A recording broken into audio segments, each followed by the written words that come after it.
अस्सलाम वालेकुम। आज हम पढ़ने जा रहे हैं adjective phrase in tree diagram. Basically it is the third video in tree diagram and we are going to look forward about adjective phrase, what is adjective phrase and how we can use into tree diagram. ठीक है, ये एक student का question था कि adjective phrase को हम सिर्फ नाउन में ही कंसिडर करते हैं या इसकी अलग एक ट्री हम बना सकते हैं या अलग से हम ब्रांच बना सकते हैं एडजेक्टिव की। अगर बन सकती है तो वो किसके पार्ट में आएगी। ठीक है, सो आज हम ये देखेंगे। Firstly what is adjective. Adjective is a word और अ ग्रुप ऑफ वर्ड्स। ठीक है, एक वर्ड है या ग्रुप ऑफ वर्ड्स है, वर्क इज एन एडजेक्टिव। एक वर्ड होगा तो उसको हम एडजेक्टिव बोलेंगे, अगर ग्रुप ऑफ वर्ड है तो वो भी एडजेक्टिव का ही रोल प्ले कर सकते हैं। ठीक है, और वो सब नाउन को ही मॉडिफाई करते हैं, हमें ये बताया गया है। ठीक है, कि सिर्फ हम नाउन को मॉडिफाई कर सकते हैं। बट इस वीडियो में हम देखेंगे कि नाउन के अलावा अगर वर्ब में एडजेक्टिव आ जाता है तो वो कैसे यूज़ होगा। सही है, तो थोड़े मिसकंसेप्शन को हम दूर करेंगे। सो अगर एडजेक्टिव एक वर्ड है तो हम उसको ब्यूटीफुल बोल सकते हैं। अगर ग्रुप ऑफ वर्ड्स है मीन्स 2 या 3 वर्ड्स हैं तो वो भी एडजेक्टिव बन सकते हैं, जैसे वेरी ब्यूटीफुल।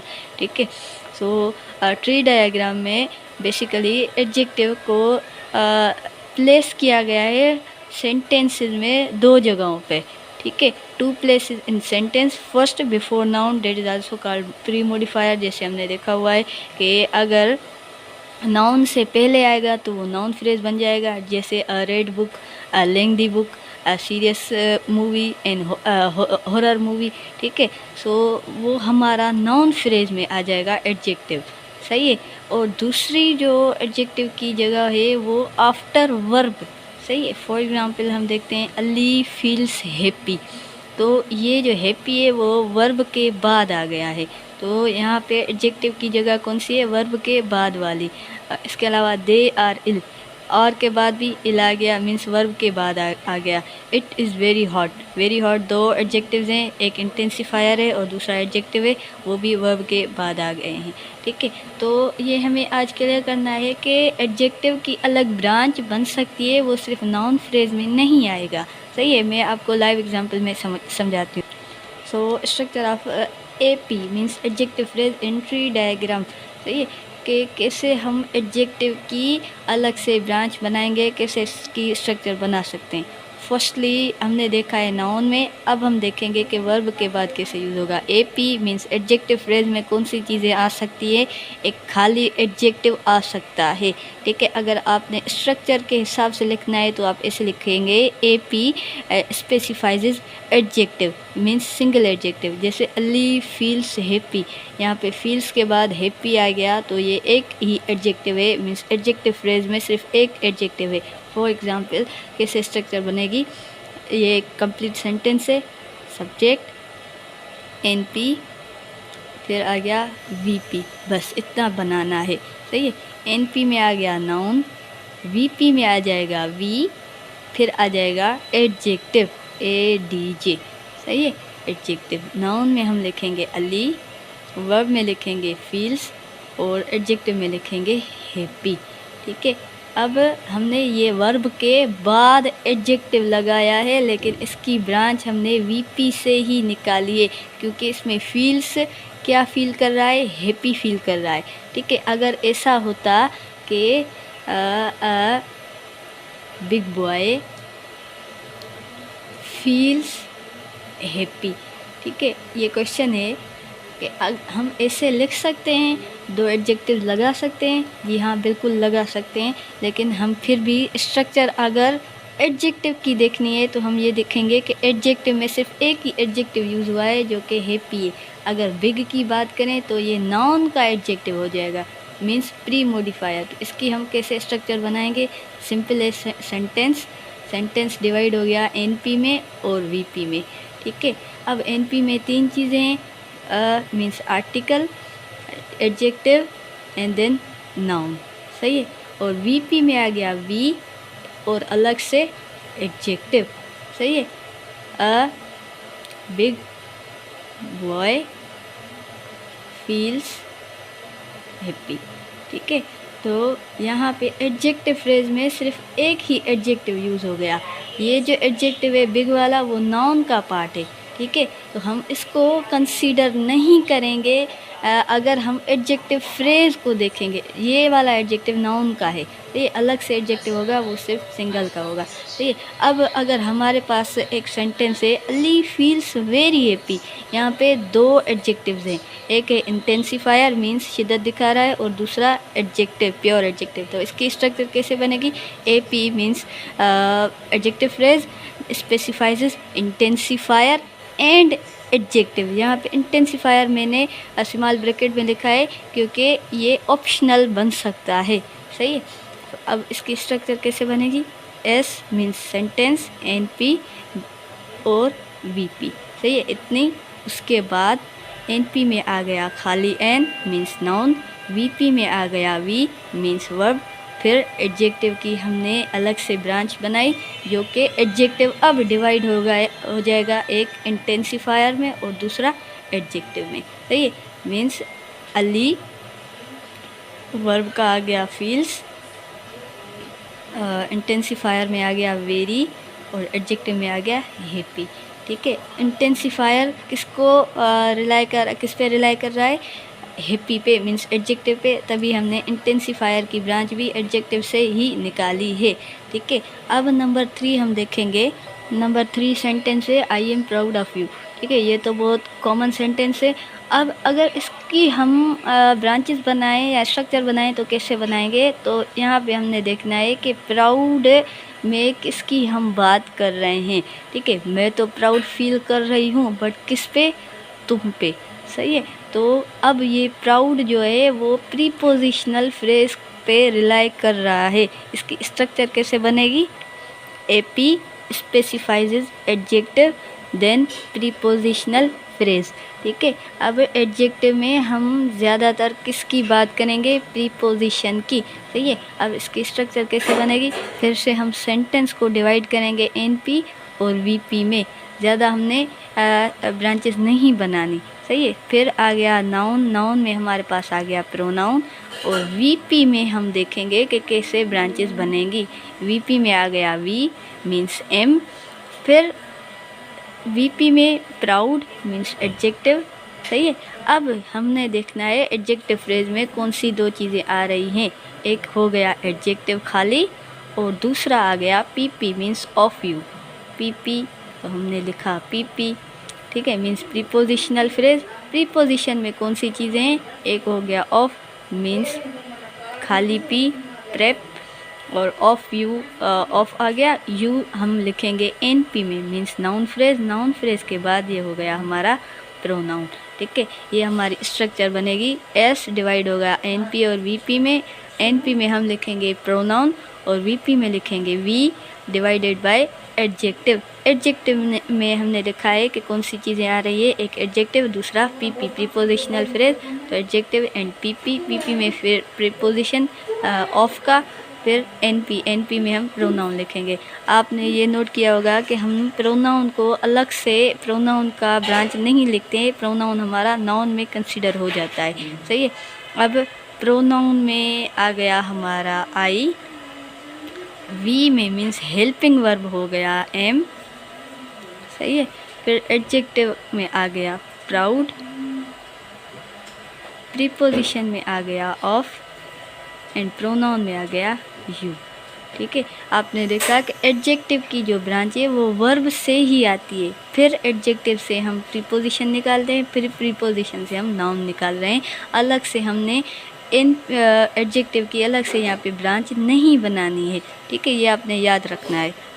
अब नंबर 4 स्ट्रक्चर है कि adjective specifies adjective and another verb phrase. ठीक है, पहले हम वर्ब से एडजेक्टिव निकालते हैं और फिर हम एडजेक्टिव के बाद भी वर्ब लगा सकते हैं। जैसे फील से फील्स तो वीपी में आ गया, प्राउड मीन्स एडजेक्टिव, एडजेक्टिव के बाद ये जो टू बी है तो यहाँ पे टू और बी, टू हमारा प्रीपोजिशन नहीं है, टू हमारा हेल्पिंग वर्ब है। देखेंगे कैसे स्ट्रक्चर में हम टू को हेल्पिंग वर्ब बना रहे हैं। ठीक है, सब्जेक्ट फिर से डिवाइड होगा एनपी और वीपी में, ज़्यादा हम नहीं जाएंगे, वीपी हमारा ज़्यादा नीचे चला जाएगा। एनपी आ गया प्रोनाउन, वीपी आ गया V and A D J, सही है, ए डी जे, और साइड में हम पी लिखेंगे। यहाँ ए डी जे आप नहीं लिख रहे तो ए पी लिख सकते हैं, लेकिन ए पी मुझे थोड़ी मुश्किल लग रहा था, इसलिए मैं ए डी जे और पी लिख रही हूँ। ठीक है, वर्ब में खाली वी आ जाएगा और फिर एडजेक्टिव में हम लिखेंगे ए डी जे। ए डी जे के बाद जो आता है टू बी, इसको हम कंसीडर करेंगे वी पी, सही है, वी पी, ये वाला एडजेक्टिव के बाद वी पी आ जाएगा, तो एडजेक्टिव के बाद हमने वी पी लिखा, सही है। वी में हम फिर से वी और हिज स्टूडेंट आ जाएगा एन पी में, सही है। अब वी पी जो डिवाइड होगा वो होगा एक ऑक्सिलरी में और दूसरा मेन में, सही है। ऑक्सिलरी हमारा टू हो गया, बी हमारा मेन हो गया और एन पी हमारा हो गया प्रोनाउन और नाउन, सही है। ये थोड़ी जो स्ट्रक्चर है वो थोड़ी कंजेस्टेड है, मैं इसको दूसरी बना के बताती हूँ, क्योंकि यहाँ पे ये सारी कंजेस्टेड हो गई है। S divided by N P and then V P, सही है, वी पी, सही। एन हमारा आ गया प्रोनाउन और वी पी में आ गया वी और A P means adjective phrase. V हमने खाली लिखा है क्योंकि ये सिंगल वी है, मीन्स फील्स, और वी पी ए पी में हमारे पास है एक एडजेक्टिव, दूसरा है V P means verb phrase. फिर हमारे पास आ गया वर्ब फ्रेज और नाउन फ्रेज,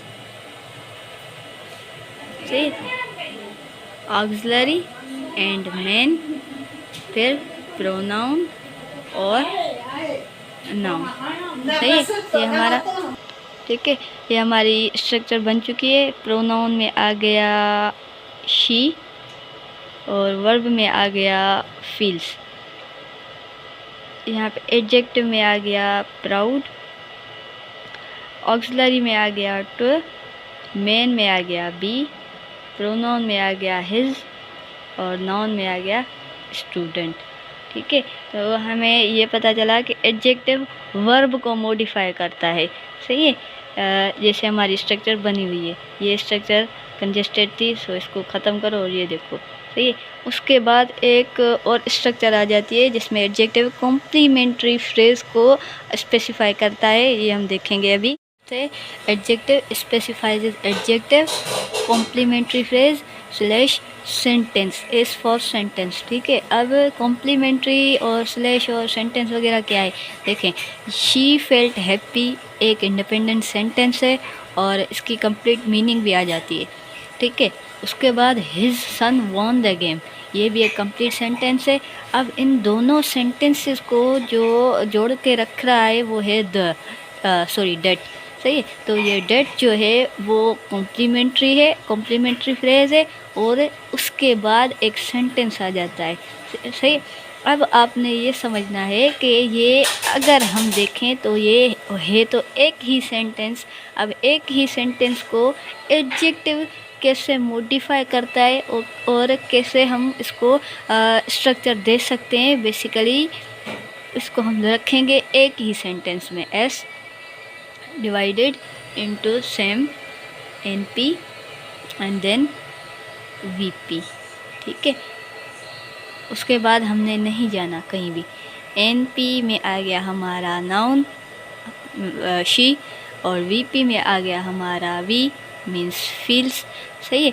अब आ गया हैप्पी, हैप्पी हमारा क्या है, एडजेक्टिव फ्रेज, सही है, एडजेक्टिव फ्रेज।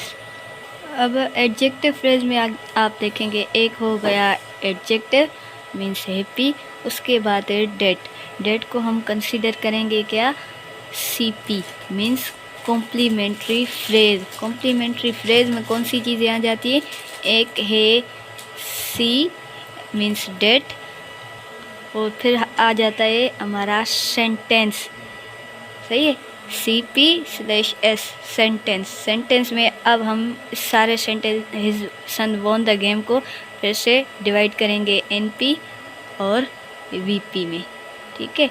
एन पी में आ गया प्रोनाउन और नाउन हिज सन और won the game means V और NP और फिर आर्टिकल और नाउन। ठीक है, एक ही सेंटेंस को इतना लंबा किया है एडजेक्टिव के कॉम्प्लीमेंट्री फ्रेज ने। ठीक है, एडजेक्टिव में कॉम्प्लीमेंट्री फ्रेज आ गया। हमने देखा कि एक ही सेंटेंस कैसे दो सेंटेंसेस में डिवाइड हो गया, but with the help of that. सही है, अब इसको हम स्ट्रक्चर कैसे देंगे। नाउन में आ जाती है शी। सही है, यहाँ पे हमने लिखा शी। उसके बाद वर्ब में आ जाती है ओके, नाउन शी, वर्ब में फेल्ट, एडजेक्टिव में हैप्पी, सी में आ गया डेट मीन्स कॉम्प्लीमेंट, प्रोनाउन में हिज, नाउन में सन, वर्ब में आ गया won, article the, noun game. सही है, सो ये हमारा था article adjective phrase which specifies complementary phrase with sentence. ठीक है, कॉम्प्लीमेंट्री एडजेक्टिव का पार्ट था और एडजेक्टिव में से ही हमने निकाला है CP मीन्स कॉम्प्लीमेंट्री, उसके बाद सेंटेंस कैसे आ गया। ठीक है, so this was all about adjective phrase. अगर कोई भी क्वेश्चन है सो लास्ट में हम ये देखेंगे कि एडजेक्टिव फ्रेज को बेसिकली कौन सी हम स्ट्रक्चर दे सकते हैं या कह सकते हैं। सो हम ओवरऑल देखेंगे कि एडजेक्टिव फ्रेज जैसे हम नाउन फ्रेज की स्ट्रक्चर लिखते हैं और वर्ब की, तो एडजेक्टिव फ्रेज की हम स्ट्रक्चर कैसे लिख सकते हैं। एडजेक्टिव फ्रेज, ठीक है, फिर स्पेसिफाइज इन एडजेक्टिव। सही है, फिर हम लिखेंगे प्रीपोजिशन भी ये स्पेसिफाई करती है। सही है, फिर हम लिखेंगे ये VP भी स्पेसिफाई करती है, ये कॉम्प्लीमेंट्री फ्रेज के साथ सेंटेंस भी स्पेसिफाई करती है।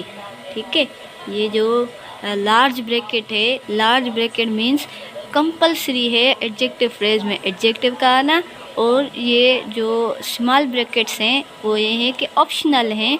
प्रीपोजिशनल फ्रेज भी आ सकता है, वर्ब फ्रेज भी आ सकता है, कॉम्प्लीमेंट्री फ्रेज भी आ सकता है, सेंटेंस भी आ सकता है। ठीक है, सो ओवरऑल एडजेक्टिव फ्रेज में ये चीज़ें आ सकती हैं और जिसका मैंने आपको एग्जांपल देकर समझाया है। This was all about adjective phrase in tree diagram.